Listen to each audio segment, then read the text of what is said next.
ఇదేంటిదండి sir? ఇది కొత్తిమీర అండి. ఇది కొత్తిమీర వచ్చి మనం దుక్కి నీట్గా కలుపు లేకుండా పెడ్లు లేకుండా చేసుకొని మనం ధనియాలు తీసుకొచ్చి జల్లాలా. అది అలా ఉండే చూడండి పెళ్ళం. అలా పెళ్ళలో మనం జల్లుకొని నాకు 4 డేస్లో మొలక వస్తుంది. 4 డేస్లో వచ్చినాక ఇది ఏమవుతుందంటే అసలు ప్రతి ఒక్క మనుషుడు సామాన్యుడు వాడేది ఏంటంటే కొత్తిమీర. ప్రతి ఒక్క కూరలో చికెన్ మటన్లో కావాల్సింది కొత్తిమీర. దీన్ని వచ్చి దూసి కూడా తాగొచ్చు, ఉదయం కాలం బాగుంటుంది.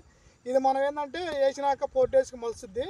ఇది మలిచినాక మనం వచ్చేసి దీన్ని మార్కెట్ సేల్ చేసుకోవాలంటే 45 డేస్లో దీన్ని కంప్లీట్గా సేల్ నుంచి మనం లోడింగ్ చేసి పంపించాలి. అప్పుడు ఇది 45 డేస్కి మనకు వచ్చేసి చేతికి వచ్చేది, అందుబాటులో బాగుంటుంది. ఇది వచ్చేసి ఎకరానికి వచ్చేసి 50,000 పెట్టుబడితో ఖర్చు అవుతుందండి. మనకు వచ్చేసి 1 లక్ష దాకా వస్తుంది. ఒకసారి 120 కూడా రావచ్చు మార్కెట్ సేల్స్ని బట్టి. పైరు మాత్రం అమోఘంగా ఉంటుంది. ఎంతో నాణ్యతమైన రైతుకి అనుకూలమైన పంట ఇది. ఇది మటన్లో చికెన్లు వేసుకున్నా కానీ బాగుంటుంది. ఇది ఒట్టిది కూడా తినవచ్చు. అమోఘమైన పంట.